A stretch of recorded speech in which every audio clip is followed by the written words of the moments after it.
अस्सलाम वालेकुम dear students, आपको बड़ा आवाज आ रही है?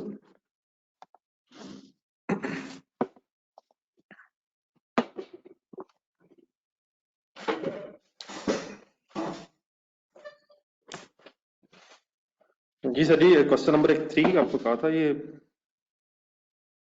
स्टार्ट लिए इसका।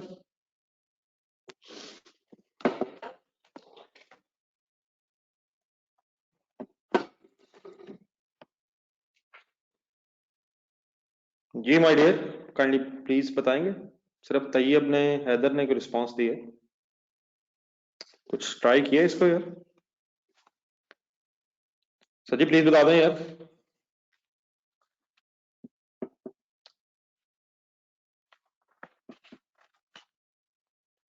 थोड़ा सा जरा अगर आप बता सकें कि कहाँ कहाँ इशू है जो मैंने फर्दर डिस्कस करना है।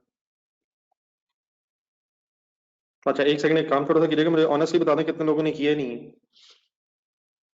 मैं इसलिए पूछ रहा हूँ कि अच्छा, एक अच्छा सवाल है, मैं इस पे ऐसे टाइम वेस्ट करने के बजाय फिर इसको मंडे को डिस्कस कर लूंगा, लेकिन अब ये ना हो सभी कदम हमने नहीं किया।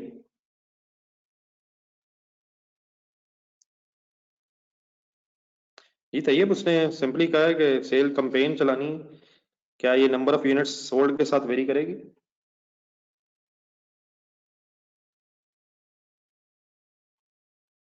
जी तैयब,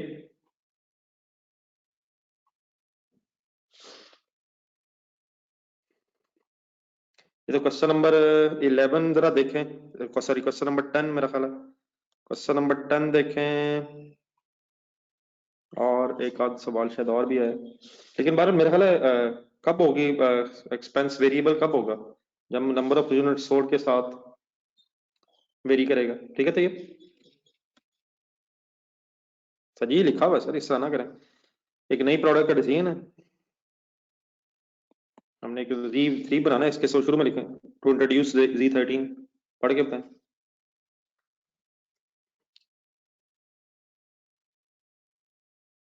अगर Z13 को इंट्रोड्यूस करेंगे तो फिर ZIC का प्लान है। ठीक है। दूसरा सर जी, उसामा जो आप बात कर रहे हैं यार, आप खुद बताएं, क्या कोई एक्स्ट्रा प्लांट लेना है या एग्जिस्टिंग प्लांट यूज होना है? अब इस तरह की चीजें तो मेरा ख्याल है ऐसे आती है, ये तो सारी बातें कल फाइनल हो गई थी। क्या कोई एक्स्ट्रा प्लांट, नया प्लांट लेना है या उसी प्लांट ने यूज हो जाना है? तो क्या ये नई प्रोडक्ट की वजह से कोई डेप्रिसिएशन इंकर होनी है? ये mister Usama and mister Ali Raza, इस 20% की वजह से फर्दर कितनी कॉस्ट इंकर होनी है? जी मोहतशिम, अगर ये 20% फैसिलिटीज यूज हो जाएंगी तो उस 20% की वजह से एक्स्ट्रा कितने कॉस्ट इंकर होगी, इंक्रीमेंटल कितनी कॉस्ट आएगी? हमने जो कल क्वेश्चन किया था उसमें बताया हुआ था कि 20,000 पर मंथ एक्स्ट्रा इंक्रीमेंटल आ जाएगी। तो यहाँ कोई एक्स्ट्रा अगर इंक्रीमेंटल कॉस्ट नहीं आनी और एग्जिस्टिंग फैसिलिटीज यूटिलाइज हो जानी है तो नो एक्स्ट्रा फिक्स कॉस्ट। ये मैं बाय नेम बोल रहा हूँ कि जिन हजरात के इश्यूज हैं।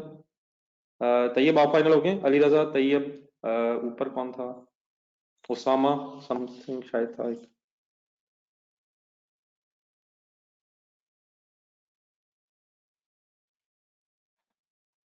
तो उस 20% आने के कितनी की वजह से अली रजा कितनी एक्स्ट्रा कॉस्ट आएगी? अगर हम Z13 बनाने के लिए प्लांट यूज करेंगे तो उससे कितनी एक्स्ट्रा कॉस्ट आएगी?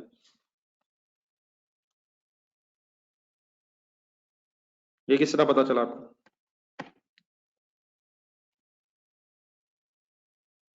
आपने तो प्लांट की डेप्रिसिएशन निकाल ली। क्या वो ये Z13 अगर नहीं भी बनाएंगे तो क्या डेप्रिसिएशन इंकर नहीं होगी? क्या 20% हमारी इस प्रोडक्ट की वजह से इंकर होगी या वो ऑलरेडी इंकर होनी है?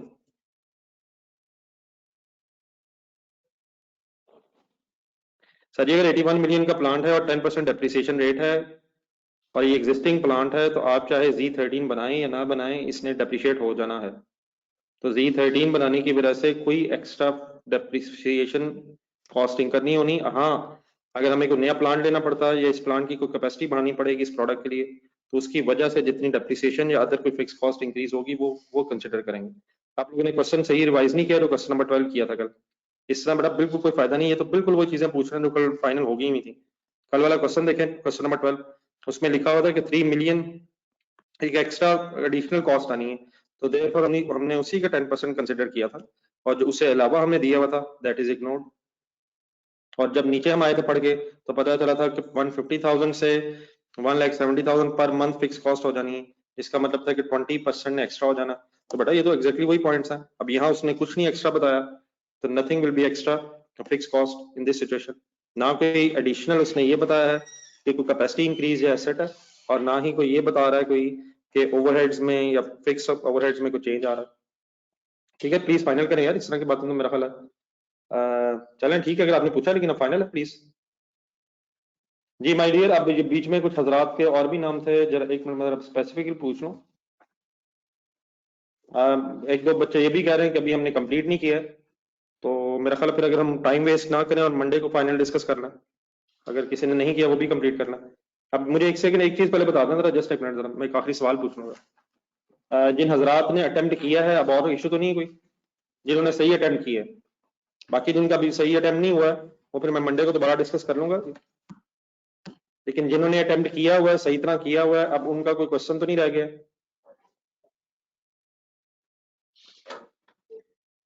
चलें अब जो रह गए बाकी हजरात ठीक है, फिर मैं मंडे को इसको दोबारा रख लेता हूँ।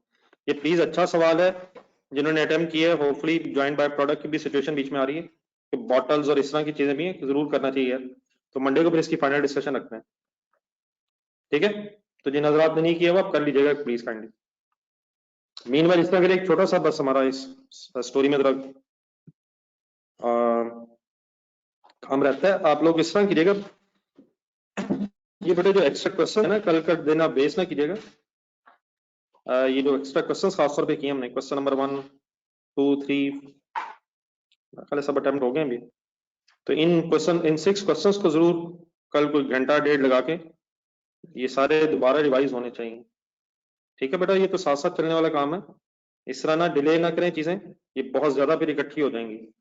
तो काइंडली मेरी तरफ से ये भी आपके लिए एक होमवर्क सॉर्ट ऑफ है कि कल का टाइम प्लीज ये सारे क्वेश्चंस रिवाइज करने में थोड़ा सा लगना चाहिए। मेन वाइज इस तरह कीजिएगा, इसमें अब सिर्फ एक बड़ा छोटी सी ग्राफ की हवाले से डिस्कशन है, उसको भी जरा कंप्लीट कर लेना। ये पेज नंबर ढूंढिएगा जरा, ये पेज नंबर बताएगा काइंडली जरा, बस बुक जरा दूर है। ये ब्रेक इवन चार्ट्स लिखा नजर आएगा आपको क्वेश्चन नंबर 9 के बाद, पेज नंबर काइंडली बताइएगा, पेज नंबर 15 से। अभी तक बेटा हमने जो ब्रेक इवन पढ़ा है उसमें हमने कंसंट्रेशन से सुनिएगा चंद बातें। ब्रेक इवन एनालिसिस हमने पढ़ा कि नंबर ऑफ यूनिट्स में कैलकुलेट हो जाता है, fix cost divide by contribution पर यूनिट की बेस पे। फिर हमने ये पढ़ा कि अगर मल्टी प्रोडक्ट सिचुएशन है तो कंट्रीब्यूशन पर बैच की बेस पे भी कैलकुलेट हो जाता है, और फिर उसके सेल मिक्स से नंबर ऑफ यूनिट्स बन जाते हैं। ब्रेक इवन फाइंड आउट करने का एक ग्राफिकल तरीका भी होता है, तो ये भी आपके सिलेबस का पार्ट है, बात सिंपल सी ही है। कभी ग्राफ देखे हैं आपने जिंदगी में, तो ग्राफ पेपर कभी देखा,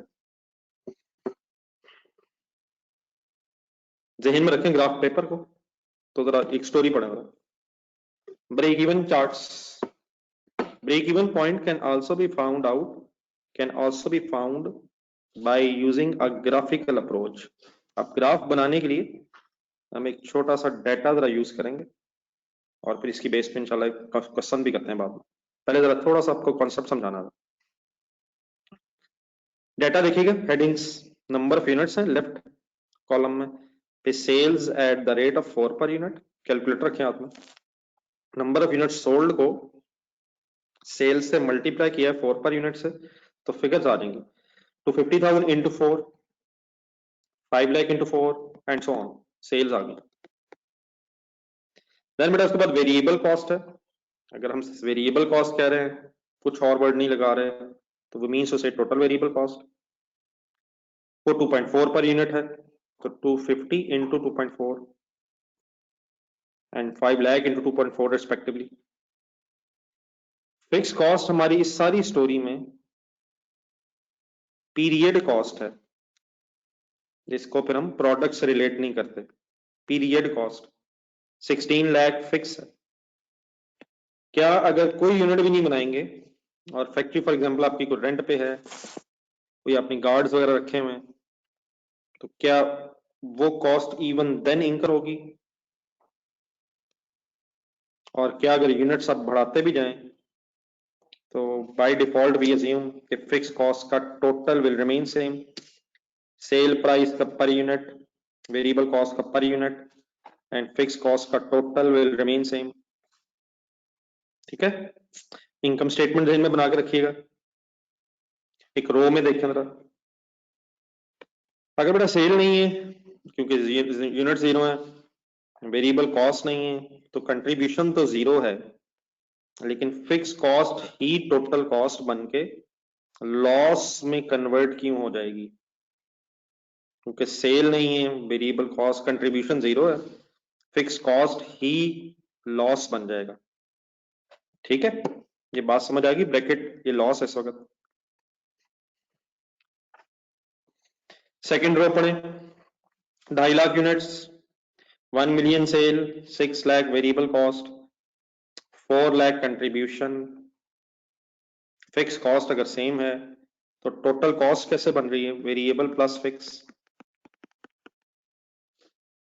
6 लाख प्लस 16,000। ठीक है, तो कंट्रीब्यूशन में से, कंट्रीब्यूशन अब इस केस में 4 लाख बन जाएगी। गौर से देखना डेटा प्लीज, इस लेवल पे 1 million minus 6 lakh, 4 lakh contribution minus 16 lakh is equal to 12 million loss, sorry 12 lakh loss. In other words, sale अगर 1 मिलियन है और टोटल कॉस्ट 22 लाख है तो 12 लाख का लॉस है। एक और लेवल मेरे साथ देखें, 5 लाख अगर यूनिट्स बनेंगे तो 8 लाख कंट्रीब्यूशन है, 20 लाख माइनस 12 लाख, 8 लाख कंट्रीब्यूशन है, 16 लाख माइनस करेंगे 8 लाख में से तो नेगेटिव 8 लाख हो जाएगा। Obviously another way can be, sales में से अगर टोटल कॉस्ट लेस करेंगे तो बात वही है, लॉस। हो क्या रहा है, ग्रेजुअली यूनिट्स बढ़ने से, कंट्रीब्यूशन जनरेट होने से, फिक्स कॉस्ट के कांस्टेंट रहने से लॉस में फिर रिडक्शन आ रही है। फाइनली अगर हम चलते जाएं चलते जाएं चलते जाएं तो according to this data 1 million units पे जब 40 लाख सेल है और वेरिएबल कॉस्ट 24 लाख माइनस करके 16 लाख कंट्रीब्यूशन है, तो 16 लाख की कंट्रीब्यूशन जब फिक्स कॉस्ट के बराबर हुई तो फिर ब्रेक इवन पॉइंट आ गया। इन अदर वर्ड्स 4 मिलियन की sale is equal to, at break even point दो काम होते हैं, full concentrate, contribution is equal to fix cost. हर लेवल पे नहीं होता, ये ब्रेक इवन पॉइंट पे होता है। Contribution is equal to fix cost and total revenue mean sale is equal to total cost. अगर सेल और कॉस्ट की फिगर सेम हो जाए, टोटल कॉस्ट सेम हो जाए, सेल के बराबर हो जाए, तो it means no profit no loss situation आ जाएगी। और इससे ऊपर अगर आप जा रहे हैं, मींस ब्रेक इवन पॉइंट से अगर ऊपर जाएंगे तो 2 मिलियन अब कंट्रीब्यूशन है और फिक्स कॉस्ट का सम सेम है, by default we assume always, तो देयरफॉर प्रॉफिट सिचुएशन शुरू हो गई है। ब्रेक इवन से ऊपर जितने यूनिट्स बेच लेंगे प्रॉफिट सिचुएशन बन जाएगी, और ब्रेक इवन से ऊपर जितने यूनिट्स बेचेंगे, 2.5 lakh units in this case, ये मार्जिन ऑफ सेफ्टी कहलाएगा इन यूनिट्स। और ये जो सेल्स में 10 लाख का फर्क आ रहा है, ये 10 lakh is margin of safety rupees. In other words 2.5 lakh units into 4 पर यूनिट सेल प्राइस पर यूनिट, तो ये मार्जिन ऑफ सेफ्टी सिचुएशन शुरू हो जाएगी at above break even point. सबसे पहले काइंडली मुझे बता दें, टेबल समझ आ गई?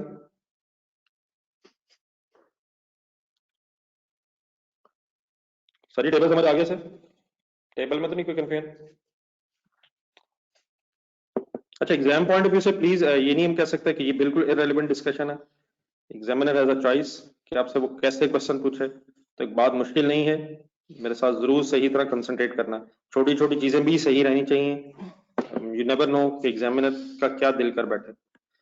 अब बेटा इसी बेस पे, अब ये तो हो गई सारी डिस्कशन, हमने फिगर्स के साथ देख लिया कि ये ब्रेक इवन पॉइंट है, लेकिन अगर यही ब्रेक इवन पॉइंट किसी ग्राफ पॉइंट ऑफ व्यू से बनाना, ग्राफ पॉइंट ऑफ व्यू से फाइंड आउट करना पड़ जाए ग्राफ बना के, तो व्हाट इज द वे? तो अभी इंशाल्लाह मैं आपके सामने ग्राफ पेपर भी खोलूंगा और आपसे भी रिक्वेस्ट करूंगा कि कोई अपने पास कम से कम एक आध ग्राफ पेपर अरेंज करके प्रैक्टिस जरूर एक आध कर लीजिएगा। लेकिन जस्ट बिफोर फॉर्मल ग्राफ, मेरे साथ चंद बातें जरा फॉर्मली ग्राफ के एंगल से जरा सुन लें। आपके साथ रह रह के मुझे पता चला है कि ग्राफ में एक पॉइंट ऑफ ओरिजिन होता है, एक्स एक्सिस होता है, वाई एक्सिस कहते हैं शायद।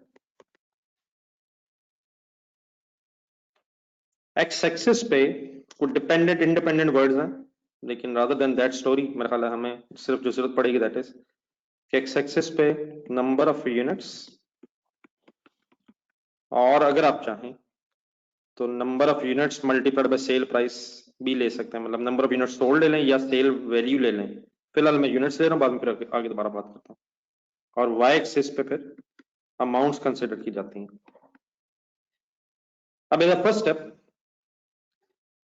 हमने करना ये है कि यूनिट्स और सेल्स की बेस पे एक ग्राफ बनाना है, फिर यूनिट्स और वेरिएबल कॉस्ट की बेस पे एक ग्राफ बनाना है, यूनिट और फिक्स कॉस्ट की बेस पे एक ग्राफ बनाना है, फिर यूनिट्स और टोटल कॉस्ट की बेस पे बनाना है, और यूनिट्स और प्रॉफिट का ग्राफ इस वक्त नहीं बनाना, वो फिर मैं अभी थोड़ी देर बाद अलग डिस्कस करूंगा। मींस इसी एक छोटे से ग्राफ में हम ये चार लाइंस लगाएंगे, sale line, variable cost line, fix cost line and total cost line. इसका तरीका क्या क्या होता है कि आपने अब ये डाटा देख के कुछ स्केल डिफाइन करना है। मैं कोशिश करूंगा वो वर्ड्स बोलूं जो शायद आपने कभी ग्राफ बनाते हुए जिंदगी में सुने हो। एक स्केल डिफाइन करना है स्टोरी में। तो पहले तो एक्स एक्सिस के एंगल से अगर यूनिट्स देखें हम, तो हमने 0 से तकरीबन 1.25 मिलियन तक जाना है।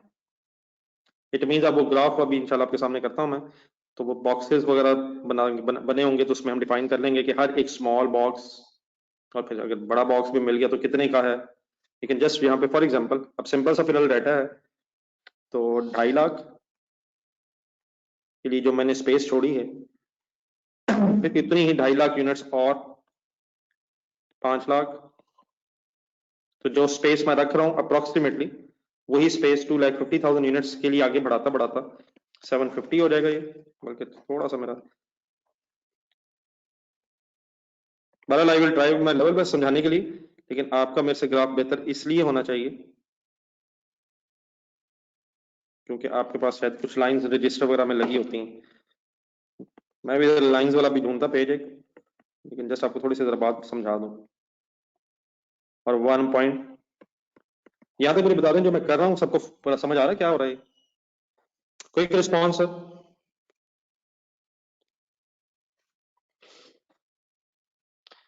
देन उसके बाद बेटा उसके मैंने अभी आपसे कहा कि 4 लाइंस हम लगाएंगे, यूनिट्स और सेल्स 1 2 3 4।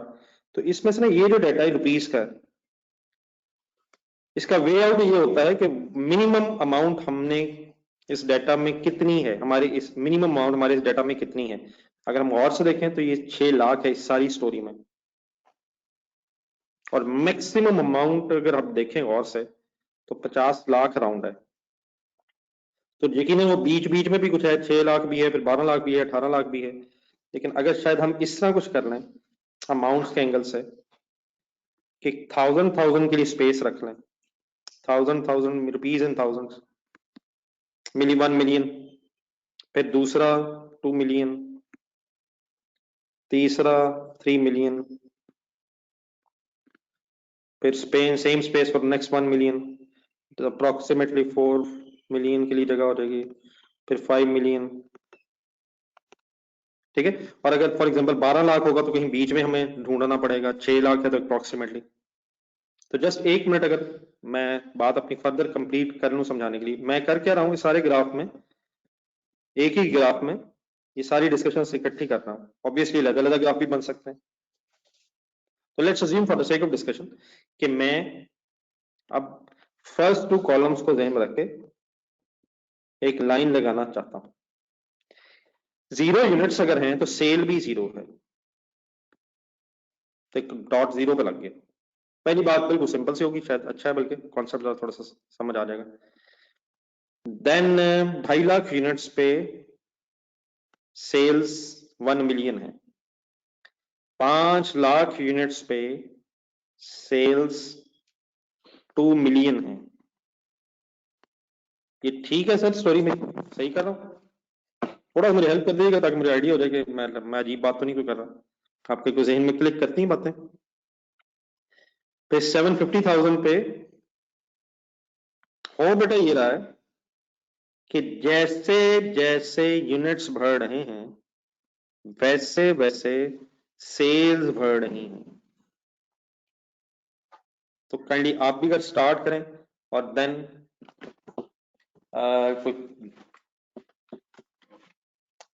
स्केल अगर हो आपके पास वो सबसे बेस्ट है, लेकिन कम से कम फिर इन स्टेट लगाने की कोशिश करें किसी तरीके से और इन डॉट्स को मिला दें।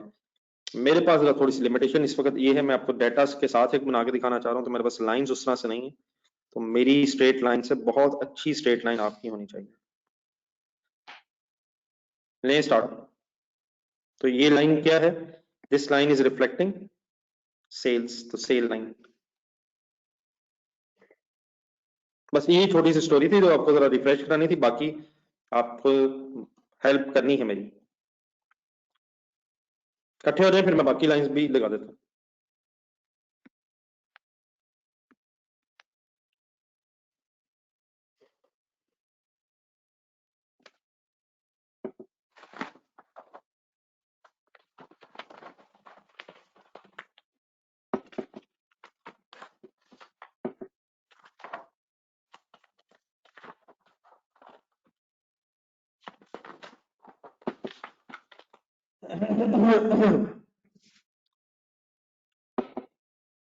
तो टेस्ट चेक हो गया? जी सर हो रहे रहा है तो कर होगा। जी सर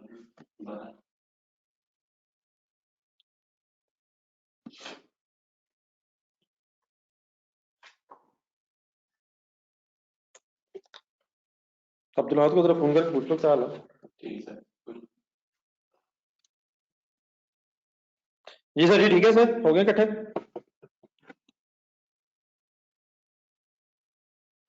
देन बेटा जरा एक खुद एफर्ट जरा कर सकेंगे, यूनिट्स और वेरिएबल कॉस्ट के एंगल से एक लाइन लगाएं। मेरी भी सुनते रहें, अपनी भी ट्राई करें। 0 यूनिट्स 0 वेरिएबल कॉस्ट, फिर देन जरा 6 लाख ढूंढना है अपने 1 मिलियन का हाफ करेंगे, आधी जगह छोड़ेंगे तो 500 हो जाएगा, थोड़ा सा 500 से ऊपर होना चाहिए, 600। फिर 12 लाख मीन्स 10 लाख से ऊपर होना चाहिए। Try your level best to identify where are the respective amounts. 750,000 अगर है तो ये अमाउंट 18 लाख बन गई है, विच मीन्स 20 लाख से नीचे ही है। देन उसके बाद 24 लाख मीन्स 20 लाख और 30 लाख के दरमियान में तो 25 लाख हो जाएगा, थोड़ा सा दरमियान से नीचे की कोशिश होनी चाहिए।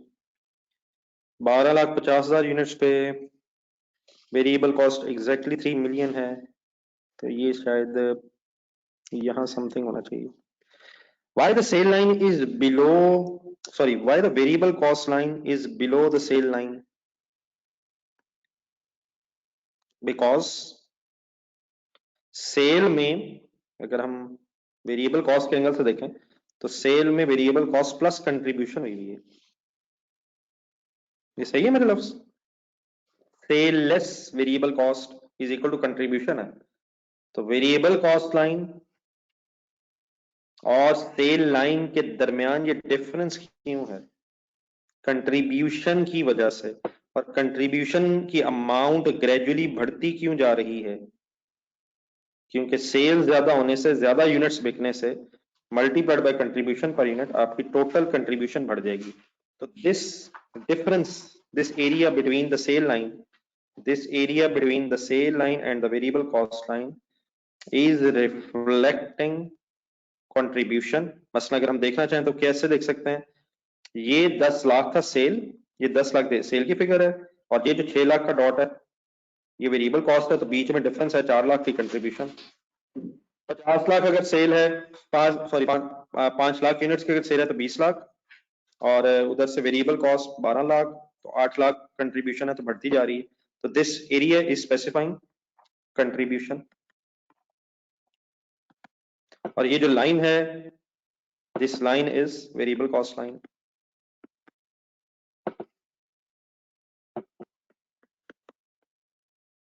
ठीक है सर, बातें क्लियर है मेरी?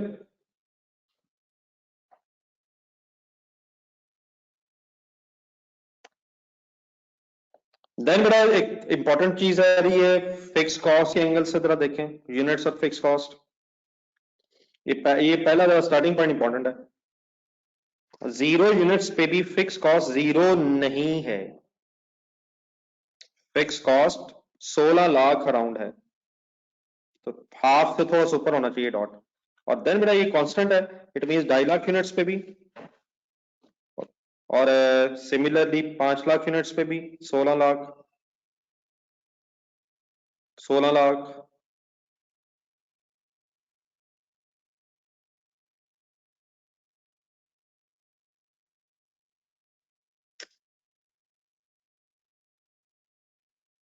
सोलह लाख।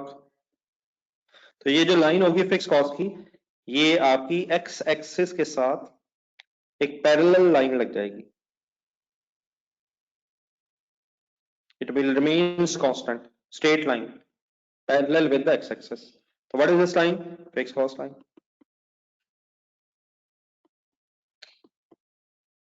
सॉरी थोड़ा सा बोर तो यकीनन हो रहे होंगे आप, लेकिन एक हद से ज्यादा बोर नहीं होना।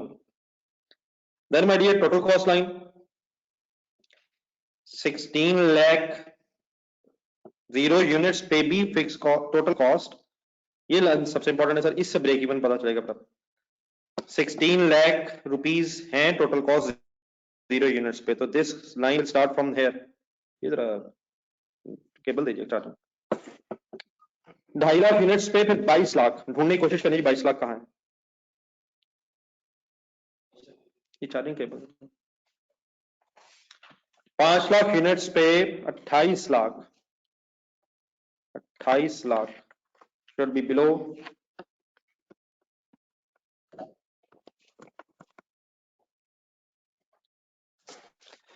3 million। 750,000 पे 750,000 पे total cost is 34 lakh. 1 million units पे ये आपका डॉट इंटरसेक्ट करेगा सेल लाइन के साथ। टोटल कॉस्ट वाली लाइन और टोटल कॉस्ट के डॉट्स जो हैं ये इंटरसेक्ट कर जाएंगे सेल लाइन के डॉट के साथ at the level of 1 million units, और in other words at the level of 4 million rupees of sales. और उसके बाद अगर आप देखेंगे तो सेल की लाइन ऊपर चली जाएगी और टोटल कॉस्ट लाइन नीचे रह जाएगी। का मतलब अब इन 1 मिलियन यूनिट्स से आगे सेल ज्यादा है और टोटल कॉस्ट कम है। At up to the level of 4 million क्या सिचुएशन थी? टोटल कॉस्ट लाइन अबव थी सेल लाइन से, फिर ये लाइन इंटरसेक्ट कर गई, टोटल कॉस्ट लाइन इंटरसेक्ट कर गई at 1 million units level with the sale line, और उसके बाद सेल लाइन ऊपर निकल गई है, ज्यादा है, और कॉस्ट लाइन नीचे रह गई है, विच मींस अब यहां से ऑनवर्ड्स प्रॉफिट शुरू हो गया है। इससे पीछे पीछे 4 मिलियन से पीछे पीछे ये जो स्पेस है, दिस स्पेस इज रिफ्लेक्टिंग कि लॉस हो रहा था, और आगे जो ब्रेक इवन से आगे जो स्पेस है between sale line and the total cost line, वो फिर प्रॉफिट को रिफ्लेक्ट कर रही है। मेरी बातें हजम हो रही हैं जो मैं लगा हूं अकेले?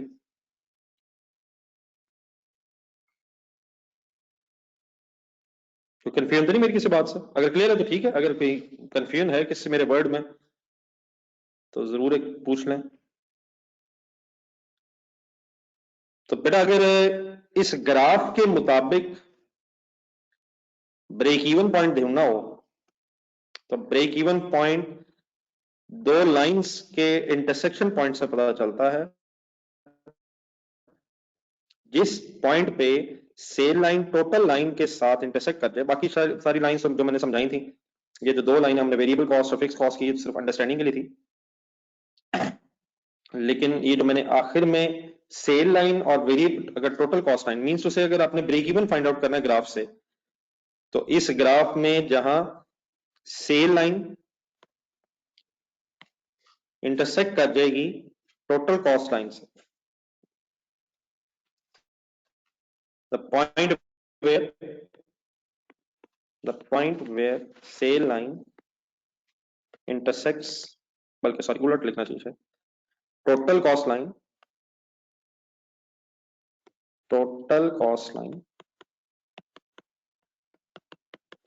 intersects with the sale line represents break even point।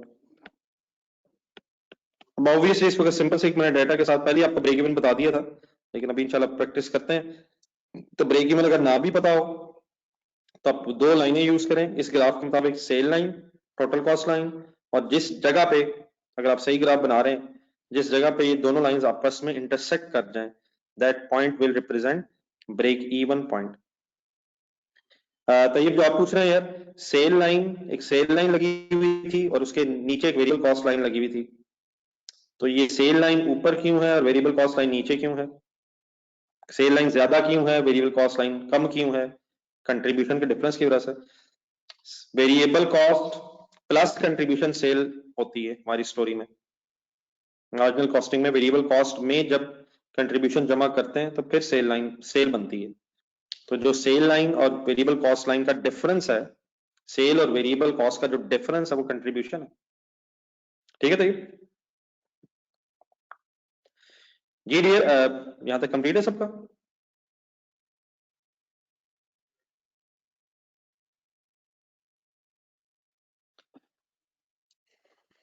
बन गया सर? कोई कंफ्यूजन तो नहीं है इसमें? सर ये जो हमने किया है थोड़ा सा अगर नीचे पढ़ भी लें, how to plot the graph. ये जो ग्राफ ऊपर बना हुआ है, जो बनाया हमने, इसमें नंबर 1 टोटल कॉस्ट लाइन, छोटे छोटे पॉइंट्स जरा ज़हन में रखना। Total cost line will start from fix cost point, zero से नहीं। वेरिएबल कॉस्ट लाइन और sale line will start from zero. अगर यूनिट नहीं है, कोई यूनिट नहीं बिका, तो ना सेल होगी और ना ही वेरिएबल कॉस्ट होगी, लेकिन इवन देन फिक्स कॉस्ट होगी। तो उस वक्त at zero level fix cost ही टोटल कॉस्ट होगी। और difference between variable cost line and the total cost line will remain constant and represents fixed cost। ये भी जरा देखें, difference between variable cost line, this is variable cost line, ये अपना जरा देखिएगा, आपकी ज्यादा बेहतर में से, और ये total cost line, fix cost, total cost और वेरिएबल कॉस्ट लाइन के दरमियान में अगर आप देखेंगे तो डिफरेंस कांस्टेंट है। तो ये डिफरेंस की बात हो रही है, ये हर लेवल पे डिफरेंस कांस्टेंट है। तो total cost is sum of variable and fix. तो why the total cost line is above the variable cost line, because total cost में fixed cost भी है। तो ये जो constant difference जा रहा है between the total cost line and the variable cost line, what it is reflecting? It is reflecting the fixed cost। Understandable है please? बात क्लियर है?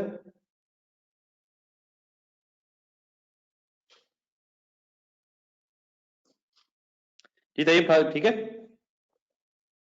एंड फाइनली जो स्टोरी का नेट इफेक्ट है, कंक्लूडिंग बात क्या है स्टोरी में, कंक्लूडिंग चीज क्या है?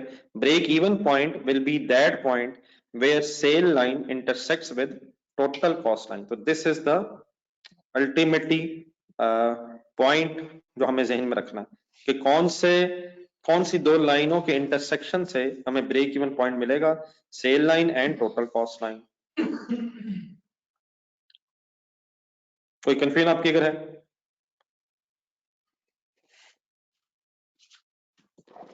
देन नेक्स्ट पेज पे है। मैंने भी आपसे कहा था कि एक हम ग्राफ अलग डिस्कस करेंगे क्योंकि वो इसके अंदर मिक्स नहीं हो सकेगा, वो बनता ही कई अलग तरीके से है, वो भी क्यों बनता है वो आप इंशाल्लाह खुद ही बता देंगे मुझे।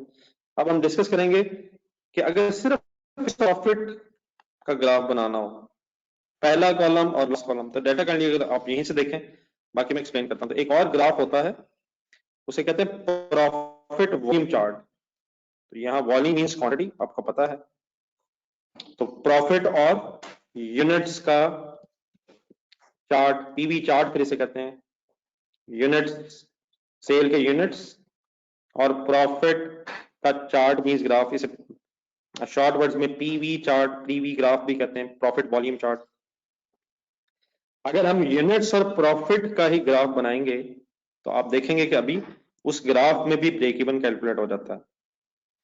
इसको समझने के लिए काइंडली अगर आप डेटा अपने सामने रखें, तो ये बड़ा सिचुएशन ये है, पहला और आखिरी कॉलम अगर हम देखें तो 0 यूनिट्स पे ना लॉस है, फिर 2.5 लाख यूनिट्स पे भी लॉस है, 750 पे भी लॉस है, 1 मिलियन पे जाके जीरो हुआ है, means no profit no loss, पहला और आखिरी कॉलम देख लो मैं। और 12,50,000 यूनिट्स पे प्रॉफिट है। मतलब में इसका ये है कि ये जो एक्स एक्सिस है और वाई एक्सिस है,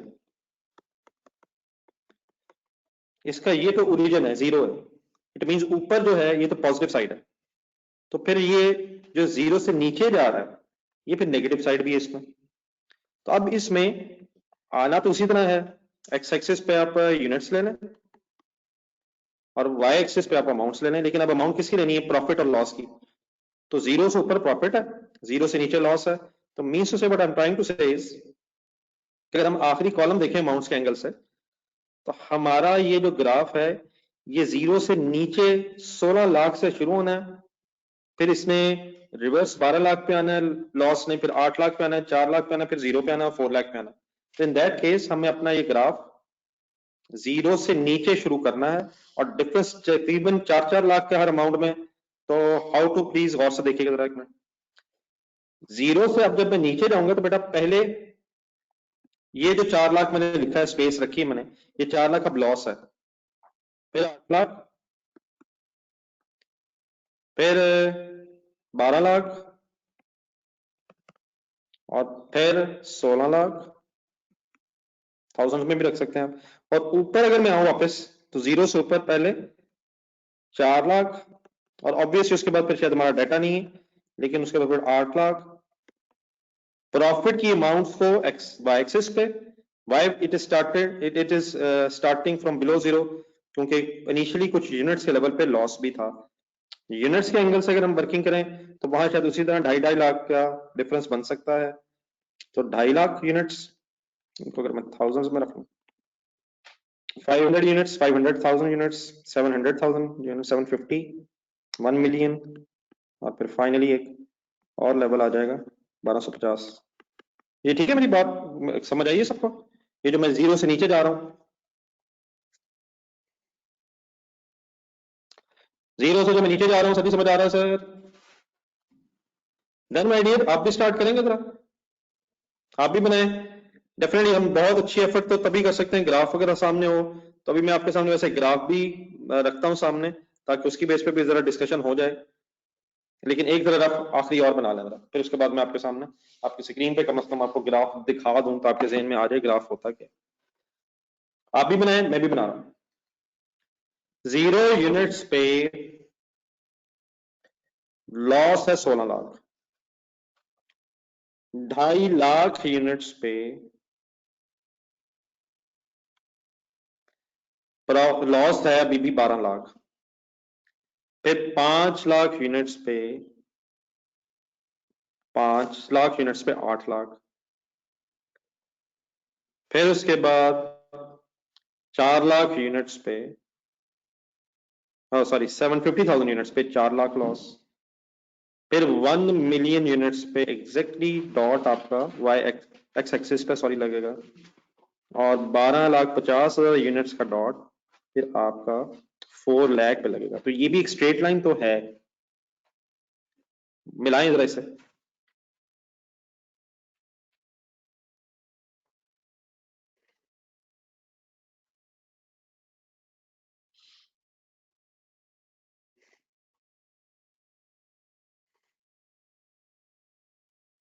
पूछा? जी सर, उस नंबर बन जाएगा। अच्छा,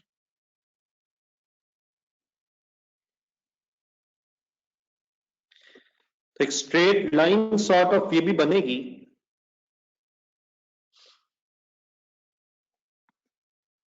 और ये जो स्ट्रेट लाइन है ये लाइन कहलाती है प्रॉफिट स्लैश लॉस लाइन।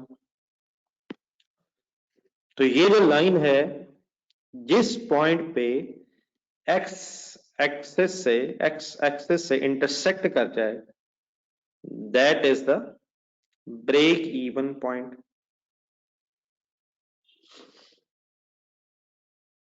बन गया प्लीज?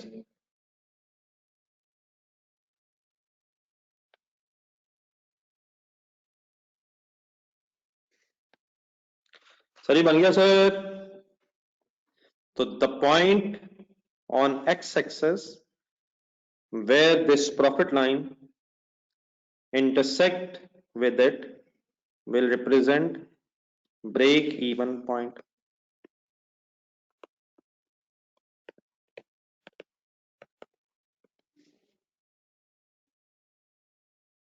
ये 3 पॉइंट्स पड़े। in this graph, in this case graph will start from below zero means loss से, for with every additional unit profit will increase, in other words loss will decrease, loss decrease होके profit बढ़ना शुरू होगा हर unit extra unit के बेचने से।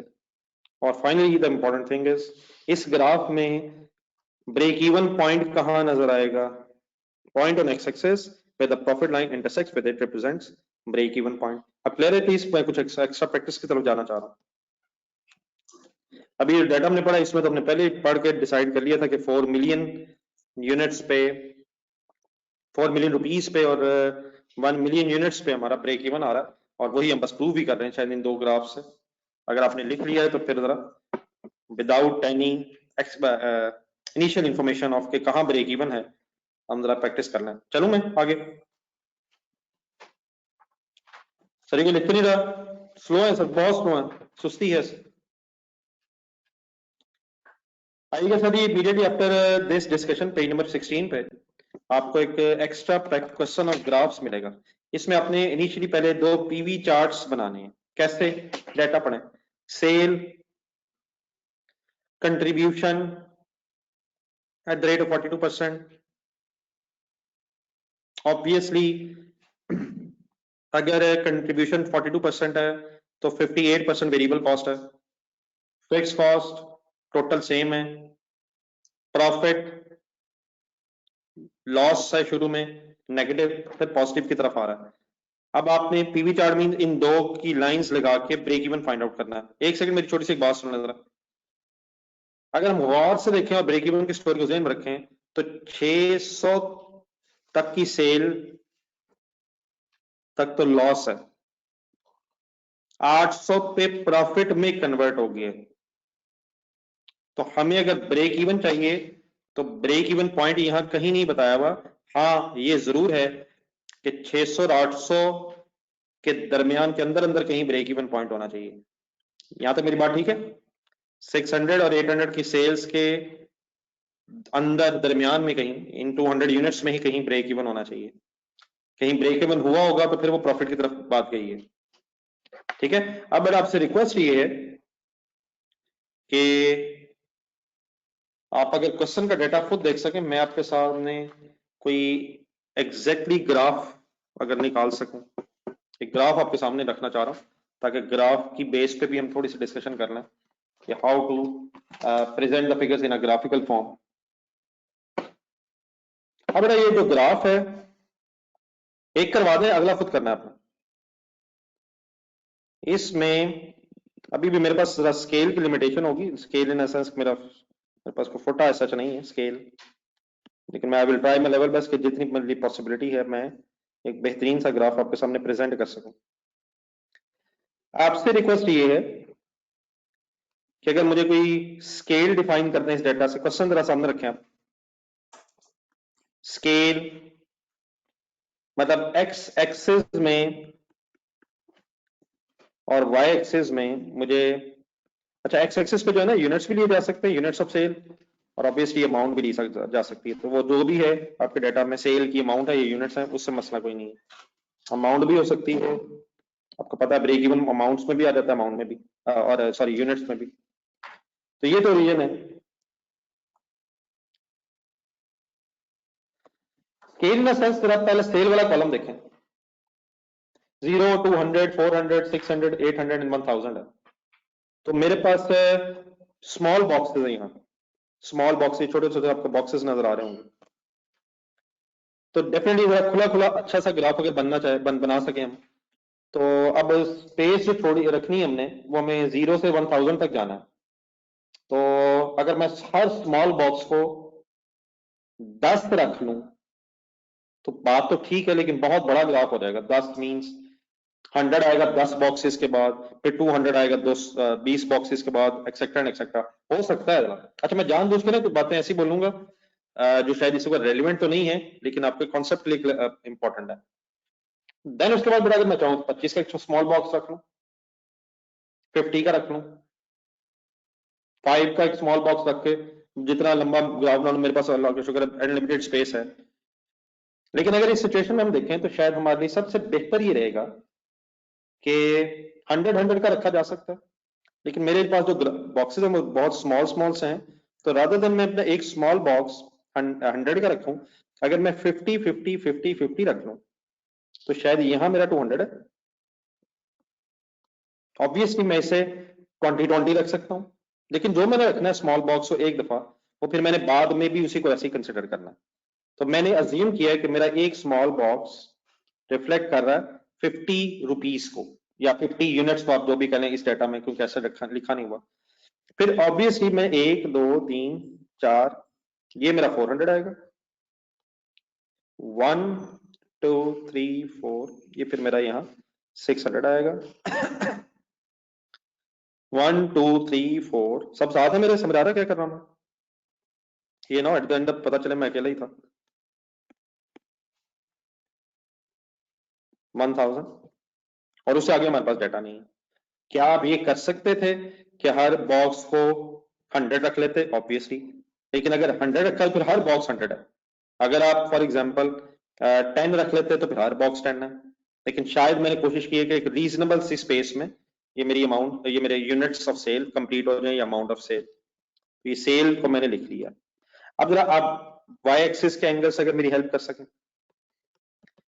हमने PV chart बनाना है, तो लास्ट कॉलम ये जरा थोड़ा सा टफ, इसलिए कुछ बीच में पॉइंट्स आ गए, तो वो फिर हम कोशिश करेंगे जितना पॉसिबल हमारे लिए, अप्रोक्सीमेटली इंशाल्लाह आंसर निकालेंगे जी। अब नेगेटिव साइड पे हमने जाना है 297, विच मींस तकरीबन 300 समझ लें। पॉजिटिव साइड तक हमने आना है 122 जी, हेल्प करें। रुपीस का एक एंगल से मैं अपना एक्स एक्सिस में एक कॉलम कितना का रख लूं? अगर मैं 50 रुपीस का रखूंगा तो बॉस कीज होगा ना, ये 6 बॉक्सेस में गेम खत्म हो जानी। 50 50 50 50 50 50, तो शायद वो वैसे भी प्रेजेंट करना हमारे लिए मुश्किल हो जाएगा। 30 30 का रखेंगे तो सही है, शायद तैयब कह रहा है 30 30 रखा जा सकता है। अच्छा, रखा है सब कुछ जा सकता है, लेकिन ऑब्वियसली को ग्राफ की प्रेजेंटेशन भी अगर मुनासिब हो जाए तो बेहतर है। अली रजा वाली बात मुझे इसलिए अच्छी लग रही है, आपकी बात भी ठीक है। 80, अली रजा का 20 मुझे इसलिए अच्छा लग रहा है कि शायद जरा फिगर्स आपको सही नजर आ जाएंगी। थोड़ा सा डाटा अगर लेट्स ट्राई, मैं करना क्या चाह रहा हूँ, थोड़ा सा प्रेजेंट करने के लिए अगर मैं फॉर एग्जांपल 20 रख लूं, तो 20, पहला 20, 40 60। अच्छा, मैं लिख रहा हूं, जो मैं लिख रहा हूं ना, वो मैं 3 3 कॉलम्स के बाद इसलिए लिख रहा हूं क्योंकि अगर मैंने हर एक कॉलम के बाद 20 20 लिखना शुरू कर दिया तो शायद मेरे पास आपको दिखाने के लिए वो, मतलब क्या उसे कहना चाहिए, कि आपको मैं सही तरह दिखा नहीं पाऊंगा, बड़ा बीच में आप इकट्ठा से हो जाएगी चीज। आप ऑब्वियसली 80 के बाद लिखना है या 100 के बाद लिखना है। लेकिन what I am saying is कि वाई एक्सिस पे सपोज आई एम अज्यूमिंग कि every small box represents 20 rupees, फिर 80, 100, 120, फिर 20 है, 40, 60, 180, फिर 240, फिर जाना मुझे कहां तक है 300, शायद मेरे 300 से आगे नहीं जाना, मेरा मैक्सिमम नेगेटिव में है 297। ऑपोजिट आए जरा, opposite in sense positive side पे। अब 20 डिफाइन हो गया है, एक स्मॉल बॉक्स 20, 40, 60, बाकी सब कुछ ठीक है, लेकिन ये मुझे बता दें ये जो हो रहा है ये क्लियर है? क्या ये कंपलसरी है कि हम हर बॉक्स को 20 रखें? 30 रख सकते थे, 80 रख सकते थे, 180 रख लेते हैं सर ये लोग। लेकिन पॉजिटिव साइड पे शायद हमारा मैक्सिमम आंसर 122.2 तक है, जरा डेटा आपने देखना है। चलें एक लाइन देखें जरा, एक डॉट जरा मेरा पहले देखें। अब डेफिनेटली आपको याद होगा अगर ग्राफ बनाया जाए तो वो पेंसिल भी शार्पनर भी होना चाहिए, बड़ा बारीक सी पेंसिल का वो सिक्का किया होता है ताकि एग्जैक्टली जरा डॉट सही जगह लग सके, स्केल यूज होता है, तो वो तो प्रॉपर अगर ग्राफ बनाना हो। अब मेरा जरा जो पेन है ये शायद उतना बारीक नहीं है कि जिसको मैं एग्जैक्टली रिफ्लेक्ट कर सकूं। We will try our level best कि जहां तक हो सके बात सही समझ आ सके। तो अगर बेटा 0 यूनिट्स हैं तो प्रॉफिट था 297, तो it means just above, just very above 300 पे मेरा डॉट लगेगा, जस्ट अराउंड 300, 297.8 भी बल्कि है। तो आई थिंक शायद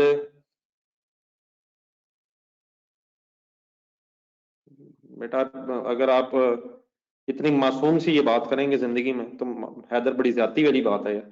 पेपर में एक और किस चीज का टाइम होता है सर? अगर कॉन्सेप्ट क्लियर होता है मैंने 1 मिनट में बना लेना था, ये तो मैं आपके साथ डिस्कशन कर रहा हूँ, टाइम तो उसमें लग रहा है। अगर ये बात हमें पता होती तो मैंने 1 मिनट में ये ग्राफ बना लेना था। अब पेपर में टाइम हो ना हो लेकिन हमें बनाना है, ठीक है मोहसिन? एकदम सरेंडर कर देते हैं, अनफॉर्चुनेटली ये अलमी है असल। पेपर में इतना टाइम होता है क्या मतलब पेपर में नहीं बनाना, घर आके बनाना साफ सुथरा? मोहसिन ना करे यार, कुछ तो बात यार। जो चीज आसान है उसकी ये टेंशन लगी कि पेपर में तो होना नहीं, जो मुश्किल है उसमें वैसे नहीं होना, और जो आसान है उसे कब दूसरा अलमिया बनाना। मोहसिन साहब 1 मिनट में हो जाना है ना बेटा, इतना मायूसी ना एकदम फैलाया करो जी माय डियर। 200 का डॉट मुझे समवेयर कहां लगाना चाहिए? फुल कंसंट्रेट, मुझे 2114 अराउंड ढूंढना है। मुझे हंसने वाली बात नहीं है। 200 रुपीज के अगेंस्ट मुझे 200, 214 तकरीबन ढूंढना है अपने इस ग्राफ में। 180 से 200, 200 से 220 तकरीबन यहां कहीं होगा। फॉलो किया मैंने कैसे ढूंढा है? और डेफिनेटली मैं एग्जैक्ट नहीं ढूंढ पाऊंगा, स्मॉल बॉक्सेस है, छोटी छोटी बॉक्सेस हैं, मैं शायद कोशिश पूरी कर रहा हूं। सबको समझ आई मेरी कोशिश? ठीक है, नीड ए रिस्पॉन्स।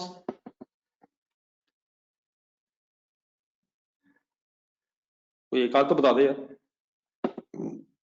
देन उसके बाद 400 यूनिट्स या 400 की सेल का डॉट कैसे ढूंढूं? 400 का डॉट मुझे ढूंढना है 129 या 130 कह लें, तो 120 और 140 के दरमियान में समवेयर है। 600 जब रुपीज हुए तो मुझे ढूंढना है तकरीबन 46 रुपीज।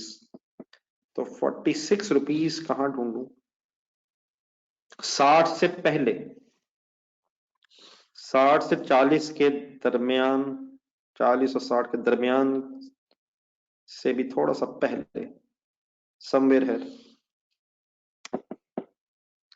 Ji my dear. उसके बाद मुझे ढूंढना 38 पॉजिटिव, तो 800 जब है तो 38 पॉजिटिव, 20, 40, तो जस्ट अराउंड है, जस्ट बिलो 40। एंड देन 1000 के लिए मुझे क्या ढूंढना है? 122 which means just above 120, just around 120, just around 120, sorry. आप लोगों से रिक्वेस्ट है, डेफिनेटली आपके पास ग्राफ नहीं है, अगर एक भरपूर सी एफर्ट करके आप लोग इन डॉट्स को अगर आपस में मिला सकें, लेकिन डेफिनेटली आपके पास रजिस्टर में लाइनें लगी हुई हैं, कम से कम लाइंस हैं, तो मेरे से अच्छी एफर्ट इसलिए हो सकती है क्योंकि आपके पास जरा पेन शायद कंपैरेटिवली मेरे से बारीक हो। और चलें, बहरहाल कोई अगर कोई स्ट्रेट लाइन लगाने के लिए कोई चीज मिले, कोई कार्ड ढूंढ लें, आई कैप का कार्ड होगा जेब में, हर वक्त आप याद रखते हैं कि आप आई कैप के स्टूडेंट्स हैं। चलिए हो जाए सर, जल्दी हो जाए, एक क्वेश्चन और ओके करके बात खत्म करें। जी माय डियर, ये जो पीवी चार्ट है, इससे आप ब्रेक इवन ढूंढने जरा,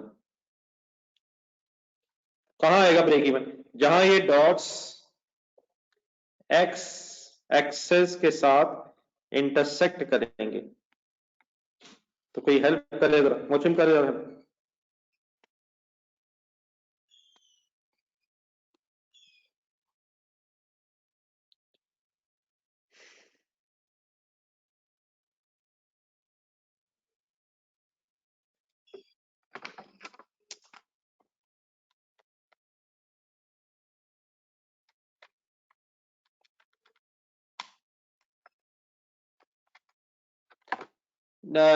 सेवन 750 मोहतशिम मेरा ख्याल नहीं है यार, आईडी कार्ड होनी सर, ठीक है। 750 मेरा ख्याल है मोहतशिम आपने सही नहीं पढ़ा। मेरा ख्याल है कि मैंने वैसे जो स्पेस छोड़ी है ना वो ये 50-50 की है। मेरा ख्याल है कि ये थर्ड बॉक्स से नहीं गुजर रही, ये तकरीबन नहीं बता रहा है, मुतारा काफी आगे निकल गया। ये स्मॉल जो बॉक्स है ना 50 का है। मेरा ख्याल ये है कि अगर हम एक सही कोशिश करें तो ये समवेयर यूं क्रॉस हो रही है, और यूं क्रॉस होने का मतलब ये है कि मेरा अगर स्मॉल बॉक्स 50 का है ये एक्स एक्सिस पे, तो 650 700 से जस्ट अबव है। नहीं बेटा 780 नहीं है, ये 780 कैसे पढ़ा आपने राय मुताहिर और लियाकत साहब ने? ये 700 से जस्ट अबव है। और मुतशिम आप भी, मेरा नहीं ख्याल, आकिब आपने तो कैलकुलेटर पे सॉल्व किए और ये ज्यादा है। आपने अनफॉर्चुनेटली महसूस किया है कि हम सब डॉक्टर्स हैं और आप अकेले कॉस्ट अकाउंटेंट हैं, ये आपने ज्यादा की। ठीक है आकिब, तो अगर आपने इस ग्राफ में 709 ढूंढ लिया है तो वाकई हम सब सरेंडर कर रहे हैं और आप सिर्फ अकेले अकाउंटेंट हैं। और बेटा मोहसिन साहब, अगर पेपर में ग्राफ आ गया, ग्राफ शीट ना भी हुई तो आपको रफ बनाना पड़ जाना है। और अगर खुदा ना खास उसने ग्राफ शीट दे दी तो मोहसिन साहब हम ये नहीं कह सकेंगे मुझे ग्राफ क्यों दिया गया है।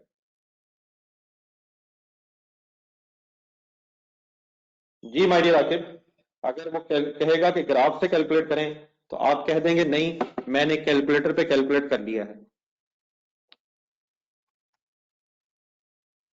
तो मैंने इसलिए आपसे कहा कि शायद आपका ख्याल ये था कि हमें फार्मूला भूल गया है और आपने हमें याद करा दिया कि फार्मूले से कैलकुलेट हो जाता है। लेकिन माय डियर अगर एग्जामिनर कहे ग्राफ से तो हरगिज फार्मूले से कैलकुलेट नहीं करना। जी माय डियर, ये जिन हजरात ने 780 और 750 राउंड भेजा है मोहतशिम वगैरह ने, और 780 कुछ हजरात ने, मैं ये तो नहीं कहूंगा कि एग्जैक्टली ये तकरीबन 700, और अब इसे एग्जैक्टली पढ़ना तो शायद एग्जैक्ट मतलब एग्जैक्ट अगर मैं कहूँ ये क्या है तो 720 कहा जा सकता है, 700 कहा सकता है, लेकिन सॉरी 700 से अबव है, लेकिन 750 से काफी पीछे है। तो 720, 700 से 720 के दरमियान दरमियान अगर हम कहें तो मेरा ख्याल है कि ये अप्रोक्सीमेटली बात तकरीबन ठीक है। तो जिन हजरात ने ये 780 वगैरह कहा तो वो क्लियर है, 780 और एक साहब ने, दो साहब ने कहा, तो 780 वाले और 750 वाले क्लियर है? मेरा ख्याल है 780 बहुत ज्यादा है और 750 भी शायद ज्यादा है। हाँ 700 और 730 के अराउंड अगर कहा जाए, हम क्योंकि ये ग्राफ में एग्जैक्टली तो कैलकुलेट नहीं कर सकते, वो तो कैलकुलेटर पे एग्जैक्ट आएगा, तो अप्रोक्सीमेटली इट इज, हम इसी तरह फाइनल कर सकते हैं। क्योंकि ग्राफ पे एग्जैक्टली पढ़ना कि ये कितने पॉइंट्स में है ये तो शायद पॉसिबल नहीं, तो अप्रोक्सीमेटली, जिंदगी वैसे भी आपको पता है अप्रोक्सीमेट ही है, तो approximately the break even is around 7-10 क्या ले सकता है मेरा 7-10 अप्रोक्सीमेटली। बहरहाल सबसे इंपॉर्टेंट चीज ये कि ये बना कैसे है ये क्लियर हो गया। नहीं तैयब ये बहुत ज्यादा चला गया आगे, बहुत ज्यादा आगे चले गए आप, मेरा ख्याल है ऐसे नहीं है। ठीक है वो नुमान अब इसमें मसला है, बाकी ऑब्वियसली अभी जो आकिब ने बताया है आप जरा डाटा देखिएगा। क्या हमें ब्रेक इवन का फॉर्मूला याद है? यस। क्या फिक्स कॉस्ट ढूंढे अपने डाटा में 297.8 है और divide by CS ratio given है। सीएस रेशियो अगर आप ढूंढे तो शायद 297.8 डिवाइडेड बाय सीएस रेशियो 42%, तो हमारे पास इसका आंसर आ जाएगा, कीजिएगा सॉल्व करो,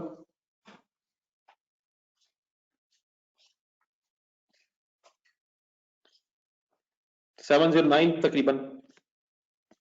तो ये 709 जो है हम कैलकुलेट करें, ये तो बड़ा कैलकुलेटर पे ही पॉसिबल है, लेकिन अगर एग्जामिनर आपसे कहे कि ग्राफ बनाएं, अच्छा इसका ये भी तरीका जरूरी नहीं कि एग्जामिनर आपको परसेंटेजेस बता दे। अगर वो परसेंटेज ना बताता कंट्रीब्यूशन की तो इवन देन आप यहां तक नहीं पहुंच सकते। अगर सिर्फ पहला और आखिरी कॉलम होता तो ये कंट्रीब्यूशन नहीं निकाल पाते आप। तो कंट्रीब्यूशन अगर ना भी दी हो, सीएस रेशियो ना भी दी हो, तब भी आप ग्राफ से एक रीजनेबल कोशिश कर सकते हैं। हाँ एग्जैक्टली पॉसिबल नहीं है, देयरफॉर इसका कॉन्सेप्ट पता होना चाहिए कि बन कैसे रहा है। At the end of the day क्या मैं ये अज्यूम करूं कि मेरी ये बातें how to plot this graph कुछ क्लियर है आप लोगों को?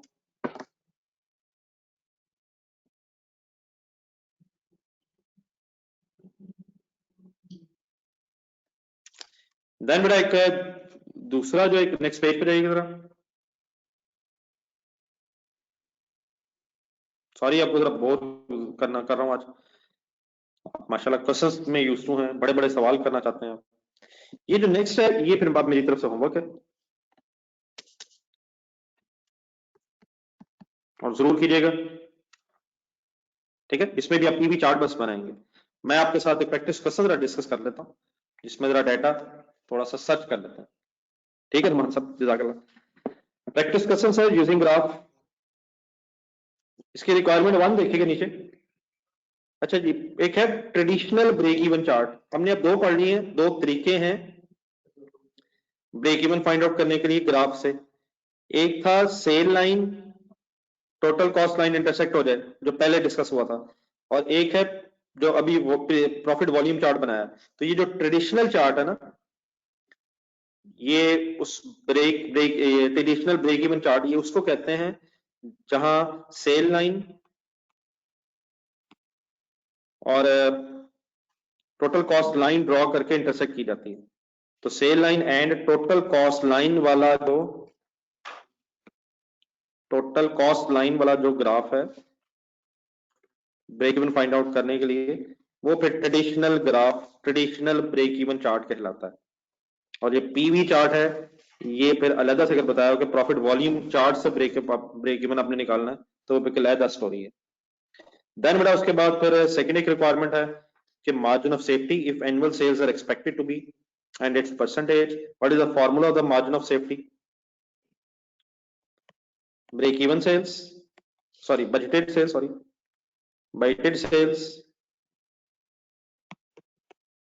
ब्रेक इवन सेल्स, और इनका जो डिफरेंस है वो मार्जिन ऑफ सेफ्टी कहलाता है। तो बजटेड उसने बता दिया है, ब्रेक इवन अब रिक्वायरमेंट ए से निकाल लेंगे, और इसका यूनिट्स में भी मांग रहा है, फिर इनकी परसेंटेज मांग रहा है। तो परसेंटेज का मतलब क्या है? Margin of safety divide by budgeted sale into 100, उसकी परसेंटेज भी इंशाल्लाह आप निकाल लेंगे, ठीक है। तो हमारा फोकस बहरहाल इस वक्त ये होगा कि हम जरा ये ग्राफ एक और बना के अपने आपको जरा कंफर्टेबल करके घर जाए। First line, you are a management accountant for a business that develop specialist computers, you are consulted to investigate the viability of marketing a new type of handheld computer with the help of a manager of research and development, the production manager, the buyer and the sale manager. You have made the following estimates of annual sales and profitability. Full considerate कीजिएगा, cell units दी हुए और profit loss दिया हुआ है। अब cell से profit तक जाते हुए रास्ते में वेरिएबल कॉस्ट भी आएगी और कंट्रीब्यूशन निकालने के बाद फिक्स कॉस्ट भी आएगी और फिर प्रॉफिट लॉस। ये 12,000 यूनिट्स पे लॉस है, 15,000 पे 1.5 लाख का प्रॉफिट है, 18,000 पे प्रॉफिट है, तो 12 और 15 के दरमियान में समवेयर कहीं ब्रेक इवन होगा। फिर सेल प्राइस पर यूनिट एक दी हुई है, ठीक है। इस डेटा की बेस पे जस्ट 1 मिनट के लिए पहले अगर आप मुझे मेरे साथ एक छोटी सी वर्किंग देख सकें। देखिए बेटा, लेवल्स दिए हुए 3,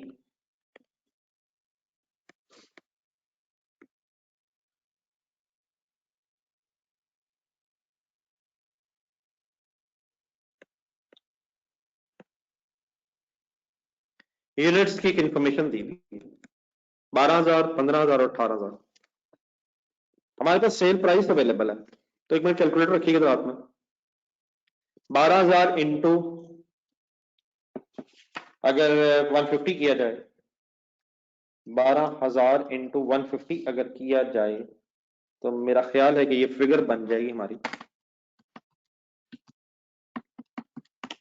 18 लाख। 15,000 इंटू अगर 15 किया 150 किया जाए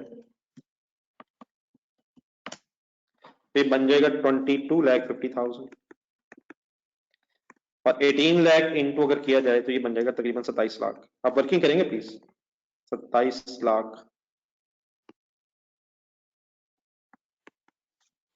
क्या किया मैंने? Units into sale price. अब हमें वेरिएबल कॉस्ट का कोई डाटा नहीं है, अवेलेबल नहीं है, कोई फिक्स कॉस्ट का डाटा अवेलेबल नहीं है। हाँ, हमें क्या बताया हुआ कि प्रॉफिट है बीच में, प्रॉफिट हुआ इन लेवल्स पे, सॉरी प्रॉफिट लॉस बताया हुआ। यहां 30,000 लॉस है 12,000 यूनिट्स पे, फिर 15,000 यूनिट्स बेच के हमें 1.5 लाख रुपए का प्रॉफिट हुआ और फाइनली हमें 3,30,000 रुपीज का प्रॉफिट हुआ 18,000 यूनिट्स पे। देन मेरा इन ऑब्वियसली अब सेल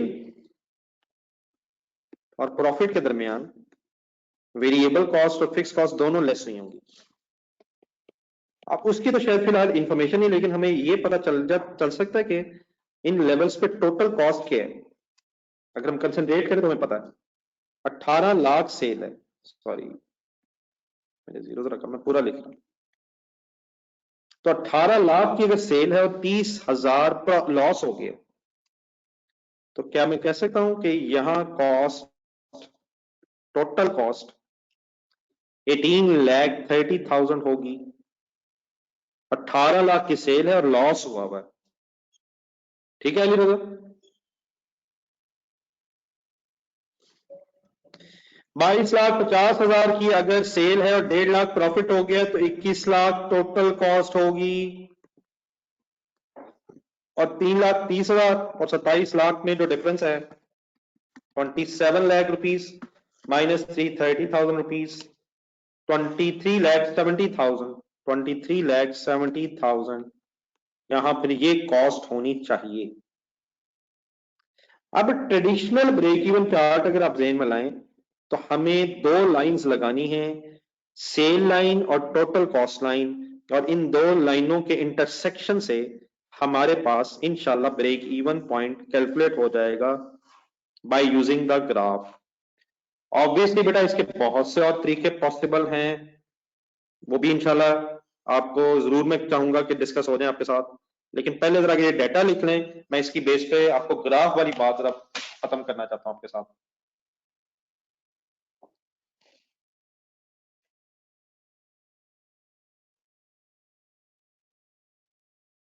तो अगर ये डाटा लिख के मुझे बता दें प्लीज।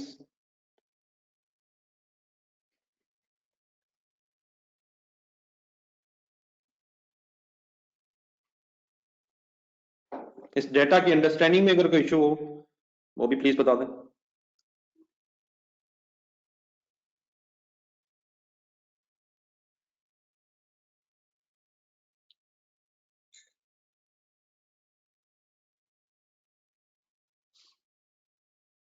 जरा दोबारा चेक कर लें। ठीक है।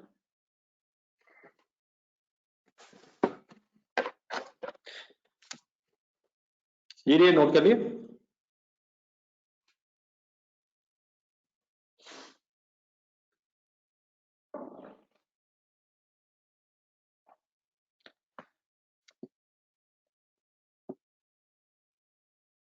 देन माय डियर इससे कीजिएगा, मैं आपके साथ में दोबारा ग्राफ पूरी ही निकालता हूं ताकि हम जरा थोड़ी सी सही प्रेजेंटेशन मैक्सिमम कर सकें, जितनी करनी है, जितनी पॉसिबल है हमारे लिए।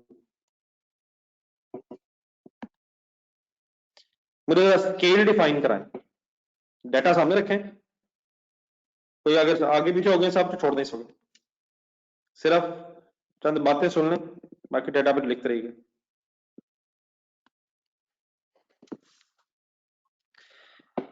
अब ये कोई ग्राफ जीरो से नीचे नहीं जाना है, सच हमें सेल और टोटल कॉस्ट लाइन लगानी है।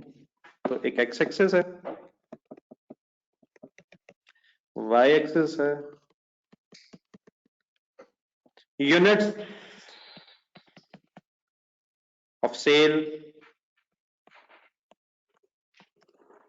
या अमाउंट ऑफ सेल, जो आप चाहें लिख सकते हैं। हम यूनिट्स निकाल के 150 रुपया दिए हुए सेल प्राइस बना सकते हैं, या अगर सीधी अमाउंट्स लिखनी है वो भी अवेलेबल है, लिख सकते हैं।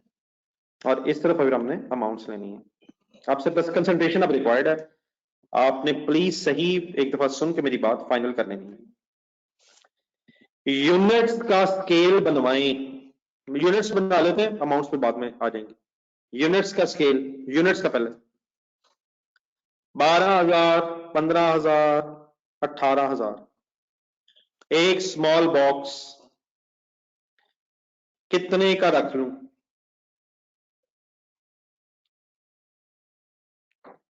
अलीगढ़ बहुत छोटा हो जाएगा यार, 2,000 रखने से ना बहुत छोटा सा हो जाएगा। आपको आपके सामने मेरे ग्राफ बहुत छोटा सा है, मुजफ्फर बहुत छोटा सा हो जाएगा यार, जो आप कह रहे हैं ना। मेरा ग्राफ 2-3 डॉट्स में ही खत्म हो जाएगा, 2-3 बॉक्सेस में ही खत्म हो जाना। अलीरजा जो आप कह रहे हैं बात बेटा आपकी ठीक है, लेकिन 2,000, 4,000, 6,000, 8,000, 10,000, 12,000, 14,000, 16,000 खत्म हो जाना 18,000 में। आप मुजफ्फर जो कह रहे हैं वो तो फिर यहीं पे कहीं खत्म हो जाना। 100 अगर कहेंगे शायद साहब तो वो शायद गेम बहुत दूर निकल जानी है। तो अली ये जो 5,000, 4,000, 2,000 आप कह रहे हैं, मुझे इस पर कोई एतराज नहीं है, इवन 100 पे भी मुझे कोई एतराज नहीं, लेकिन मेरा टू मच हो जाएगा, या बहुत स्क्वीज हो जाएगा, या बहुत ज्यादा हो जाएगा। 500 मेरा ख्याल है ज्यादा बेहतर सजेशन है, 1000 भी ठीक है आकिब आप जो कह रहे हैं। तो इसकी बेस्ट अब ये है मेरा ख्याल है, किसी एक तरीके से मेरे से देख लें, बाकी ऑब्वियसली हर तरीका अवेलेबल है। जो आखिर में हरसलान और मोहतशिम साहब ने 500 का ये जरा, ये इवन अली रजा ने भी 500 में रखना चाह रहा हूं, लेकिन जरा देख लेते हैं, डेफिनेटली अगर देख के पता चले बहुत दूर चला जाएगा तो हम अकॉर्डिंगली एडजस्ट कर लेंगे। लेकिन 500 मीन्स 1000, 2000, अब 1000 के बाद मैं लिख रहा हूं small box I am considering reflects 500 units, 1000, 2000, 4000, अच्छा लिख मैं बाद में रहा हूं, बल्कि शायद मैं सही नहीं कर रहा। पहले आगे 500, 1000, 2000, ये फिर 3000 होगा, 4000, 5000,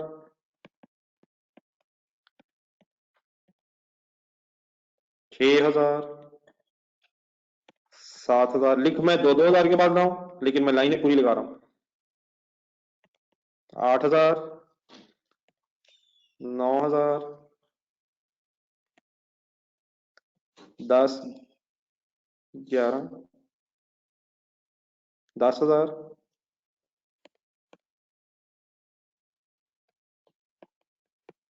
कोई कंफ्यूजन तो नहीं हो रही?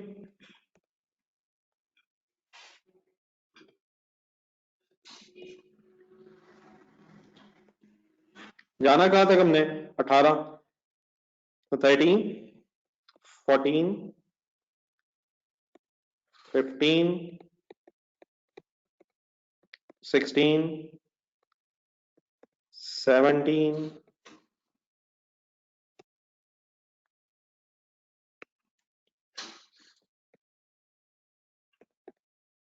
18, 18 मैं इसलिए लिख रहा हूं क्योंकि बहुत शायद हमने एंड करना था, ठीक है।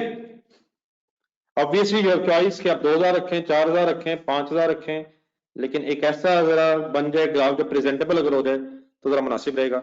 Any confusion? 1000, 2000, 3000, 4000, 5?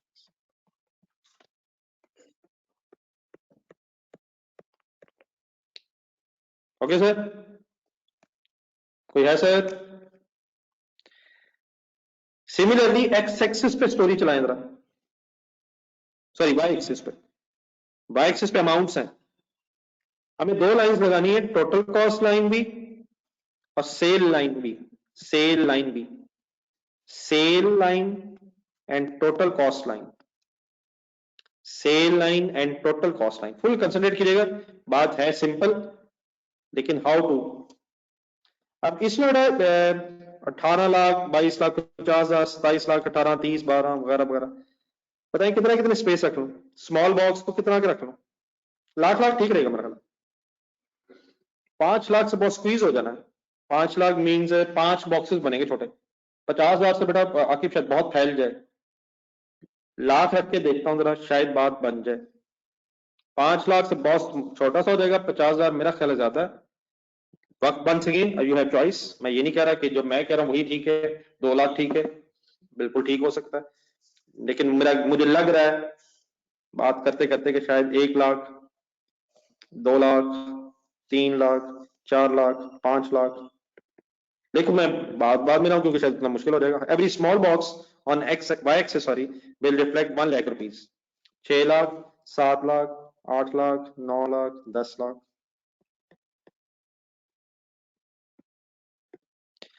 इलेवन, 12, 13, 14, 15।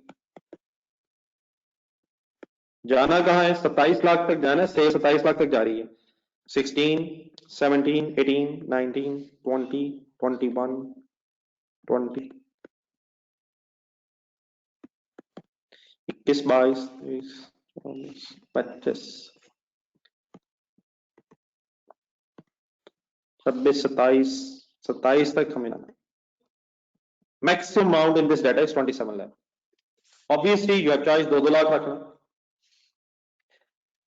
अब मेरे से मेरा आखिरी बात सुन के उठिएगा, अल्हम्दुलिल्लाह हमारे पास टाइम बच गया जितना चाहिए, बल्कि आप ढूंढे जरा यार, मैं आपके सामने डाटा अगर ना लाऊं फॉर एग्जांपल। अब देखिए हमारे पास नहीं 1000, 3000 हर लेवल का डाटा नहीं है हमारे पास। अगर आप गौर से देखें तो 12,000 यूनिट्स के लेवल पे, 12,000 यूनिट्स के लेवल पे सेल कितनी है और टोटल कॉस्ट कितनी है? 18 लाख सेल है और 18,30,000 टोटल कॉस्ट है। तो हाउ टू कैसे देखें? 18 लाख सेल है, कितने यूनिट्स पे? 12,000 यूनिट्स पे। तो I must make a very good effort. कितनी सेल है? 18 लाख। तो मैं शायद चला गया थोड़ा सा आगे। 18 लाख समवेयर है, 12,000 यूनिट्स पे 18 लाख की सेल है और जस्ट अबव 1830। वैसे शायद अलग अलग डिस्कस कर हो जाए तो बेहतर है। ये सेल का डॉट है, मैं सेल का डॉट लगा रहा हूं पहले, जस्ट बाद में टोटल कॉस्ट का लगाता हूं। मेरा ख्याल है अली रजा बाई चांस ठीक हो गया। बताइएगा जी, अली रजा साहब कह रहे हैं रॉन्ग है, तो गुजारा हो गया मेरा, सही है? सही है तो मेरा डॉट। अली रजा जानते यार, पहले पूरा वो रॉन्ग लिखा है, अब के लिख दिए। सर को हेल्प करे यार, अली रजा के अलावा सब घर चले गए, घर तो बैठे हैं। 15 लाख का डॉट कहां लगाऊं अली रजा? अगर खुदा ना खास्ता ग्राफ पेपर में ना बन सका और उसकी वजह से 1-2 नंबर कम हो गए तो इससे बड़ा जुल्म नहीं हो सकेगा। तो नीयत ठीक करें, मजबूरन 2-3 मिनट और लगाएं। सेल लाइन लगा रहा हूं 22,50,000, 22,50,000, 15,000 यूनिट्स अगर हैं, 15,000 अगर यूनिट्स हैं तो 22,50,000 मुझे ढूंढना है। 15 लाख यूनिट्स, 22,50, 2 20 लाख, 22,50 समवेयर है मिड ऑफ द 22,50,000। ये 20 हो गए, किस 22 यहाँ अगर 18 लाख यूनिट्स हैं तो 27 लाख ढूंढना है मुझे, 27 lakh in 18,000 units.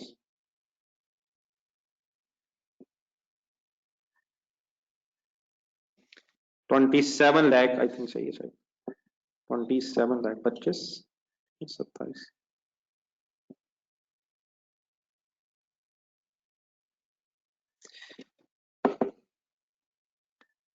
Ji any confusion in these dots? मुझे पता है आप खुद बनाना चाह रहे हैं, लेकिन ठीक है, तकरीबन ओके, तकरीबन ओके सर। अब अगर इन डॉट्स को मिलाया जाएगा ना, तो इंशाल्लाह अगर आप देखेंगे तो अल्हम्दुलिल्लाह एक रीजनेबल मेरा ग्राफ बना हुआ है। ये लाइन जो है ना, डॉट लाइन लगेगी, इसको अगर हम रिवर्स लेके जाएंगे ना, तो इसने ओरिजिन से इंशाल्लाह मैच कर जाना है। तो ये सेल लाइन लग गई, और डेफिनेटली इससे पीछे मेरे पास डाटा तो नहीं है, लेकिन अगर इसे स्ट्रेट लाइन के तौर पर रखेंगे तो sale line will start from zero. Total cost line देखें गौर से, जस्ट एक मिनट में अगर पढ़ लूं कि टोटल कॉस्ट कितनी कितनी है। 1830 ढूंढना है मुझे किसी तरह, 21 लाख ढूंढना है, 23,70,000 ढूंढना है।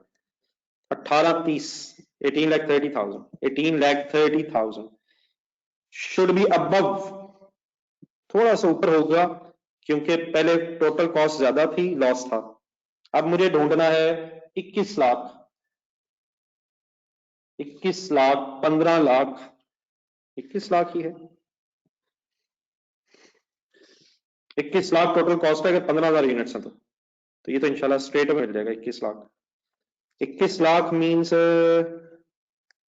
21 lakh means dot will be here, dot will be here, 20 lakh, 21 lakh,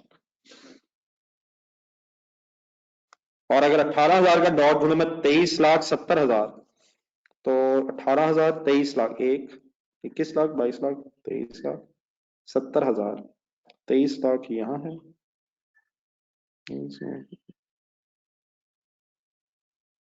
और यहाँ तकरीबन होगा। इन लाइंस को आप मिलाएंगे तो ये इस तरह हो जाएंगे, ये टोटल कॉस्ट लाइन। ये पॉइंट, अब ये जो है तकरीबन ये है लाइन इंटरसेक्ट हुई है, इंटरसेक्ट हुई है। अच्छा एक काम अगर किया जाए तो आप टोटल कॉस्ट लाइन को अगर बैकवर्ड्स लेके आएंगे ना, तो इसने हरगिज जीरो पे नहीं जाना, ये कहीं और जा रही होगी। तो वो कहां जा रही होगी, ज़हन में अगर आप लाएं, टोटल कॉस्ट लाइन को बैकवर्ड्स लेके आएंगे तो ये फिक्स कॉस्ट लाइन से शुरू होगी, और सेल लाइन को अगर आप बैकवर्ड्स लेके आएंगे तो ये ओरिजिन से स्टार्ट होगी। तो अब अगर टोटल कॉस्ट लाइन को, ये ठीक है, अब ये बात की फिर बहस है, जस्ट एक मिनट के लिए अगर हम ब्रेक इवन ढूंढ लें पहले, ब्रेक इवन पॉइंट, तो ये अब मेरा शायद डॉट कहां मिला था,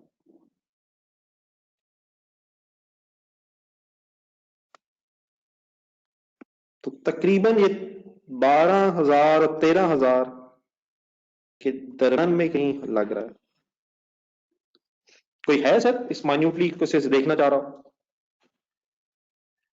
12-13 के दरमियान में है, ना 13 पे है ना 12 पे है, और 12,500 से भी शायद थोड़ा सा आगे कहीं है। कॉन्सेप्ट सही समझ आ रहा है किसी को? सही बात किसी को समझ आ रही? इस तरह करें, ये मेरा ख्याल अप्रोक्सीमेटली 12,500 समथिंग है, 12,500 समथिंग प्लस है शायद, अकॉर्डिंग टू दिस ग्राफ। जिन लोगों ने देखा है कॉन्सेप्ट क्लियर है, जिन लोगों ने सही मेरी बात सुनी है, कॉन्सेप्ट इज क्लियर कि क्या हुआ, क्या कैसे किया मैंने सारा? जी 12 प्लस समथिंग। तो इस तरह करें फिर, अब डेफिनेटली टाइम भी खत्म हो रहा है, इस तरह करें, एक मैंने छोटा सा ग्राफ होमवर्क दिया, प्लीज कर लीजिएगा यार, ऐसे कोई आधा घंटा निकाल के जरा काइंडली, बीच में चीजें ताकि खत्म हो जाए।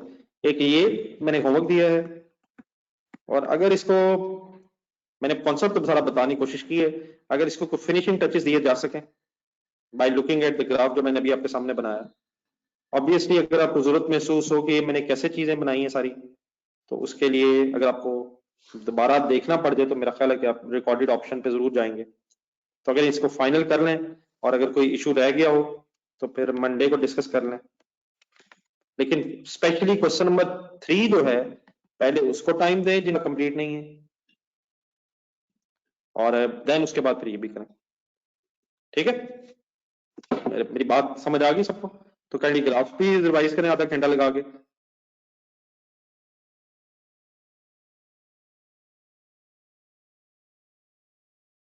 तो अल्लाह हाफिज, इंशाल्लाह फिर कल दोबारा, सॉरी मंडे को मुलाकात होगी। कल का दिन वेस्ट ना कीजिएगा, क्लासेस की जब एक्स्ट्रा जरूरत पड़ेगी तो इंशाल्लाह रख लेंगे। जिन दिनों में क्लास नहीं है संडे को जरूर टाइम दें ताकि आप अपनी फाइनल प्रैक्टिस कर सकें। अल्लाह हाफिज।